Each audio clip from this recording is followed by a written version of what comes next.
Me chamo Ellen e vim explicar que interações ecológicas não é difícil. Vem comigo?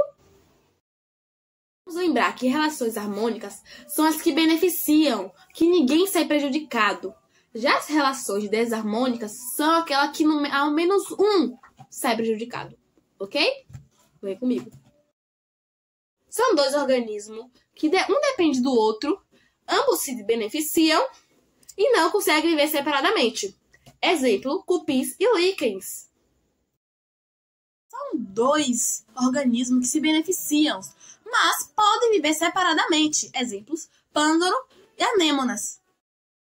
É uma interação em que os indivíduos da mesma espécie vivem juntos e colaboram para o bem-estar de todos, por meio da divisão de trabalhos. Exemplos, abelhas, vespas, formigas e cupins.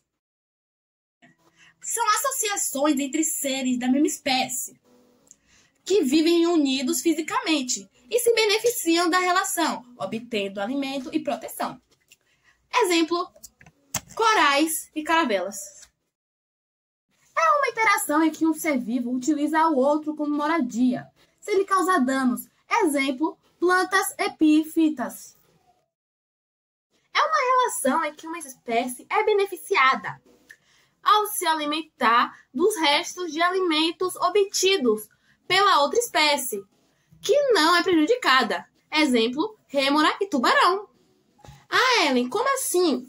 Vamos lá. Como o tubarão pega sua presa, normalmente sobra resto. Então, a rêmora, que vai estar sempre do lado do tubarão, aproveita a situação e pega os restos. Temos canibalismo, predatismo, competição e parasitismo. Já no parasitismo, temos dois. Temos o ectoparasita e o endoparasita. Mas primeiro vamos saber o que é parasitismo? Parasitismo é uma interação em que um ser vivo utiliza outro como hospedeiro para sobreviver, conseguindo a si mesmo alimento e abrigo. Tá, mas o ectoparasita? Vem comigo. O parasita, ele vive na superfície externa do hospedeiro. Exemplo, piolho. Já o endoparasita, ele vive na superfície interna. Exemplo, vermes. A relação que um indivíduo se alimenta do outro. Exemplo, aranha viúva negra. A associação que um ser vivo come o outro. Exemplo, jacaré e peixes.